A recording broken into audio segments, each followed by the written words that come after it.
নমস্কার। আগামী 11ই নভেম্বর দেবগুরু বৃহস্পতি সে কিন্তু বক্র গতিতে যাচ্ছে এবং 5ই ডিসেম্বর মিথুনে ফিরে আসছে এবং 11ই মার্চ পর্যন্ত বক্র গতিতে থাকছে বৃহস্পতি। আগামী 4 মাস 3টি রাশির কিন্তু একটুখানি সতর্ক হতে হবে। এই 12টি রাশির মধ্যে 3টি রাশির ক্ষেত্রে একটু সতর্কতা থাকছে।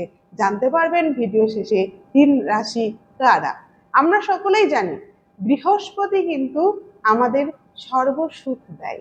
যার জন্ম ছকে বৃহস্পতি যত ভালো, তার জন্ম ছক তত ভালো, জীবন তত স্মুথ। যাই হোক, বৃহস্পতি আমাদের উন্নতি দেয় জীবনে, কর্ম উন্নতি, বিবাহ সুখ, সন্তান সুখ এবং বিভিন্ন ধরনের পদোন্নতি সবকিছুই বৃহস্পতি দেয়। আমাদের অর্থ সেটাও কিন্তু বৃহস্পতি দেয়। সেই বৃহস্পতি যখন এই 4 মাস বক্রগতিতে থাকছে, 3টি রাশির কিন্তু আর্থিক সমস্যা হতে পারে এবং ছোটখাটো সমস্যা থাকতে পারে। সেই কারণে একটু সতর্ক হতে হবে।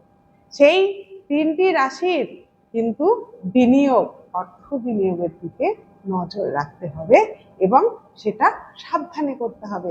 প্রয়োজনে এই 4টি মাস আপনি বিনিয়োগের থেকে থেমে যান, পরে করবেন। 4টি মাস আপনি একটু ওয়েট করুন, তারপরে করবেন এবং এই 4টি মাস আপনি হিসেবে হয়ে যান। বৃহস্পতির কৃপা তাহলে থাকবে।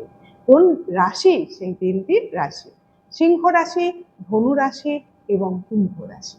এই 3 রাশির উপরে বৃহস্পতির কিন্তু বক্রগতির প্রভাব পড়বে। ফলস্বরূপ আপনাদের কিন্তু আর্থিক যে খরচের নিয়ন্ত্রণ করতে হবে, বিনিয়োগটা বুঝে করতে হবে, দরকার হলে বিনিয়োগটা বন্ধ রাখতে হবে। যাই হোক, সকলে ভালো থাকুন, সতর্ক থাকুন এবং ভিডিও ভালো লাগলে লাইক, শেয়ার, কমেন্ট করুন।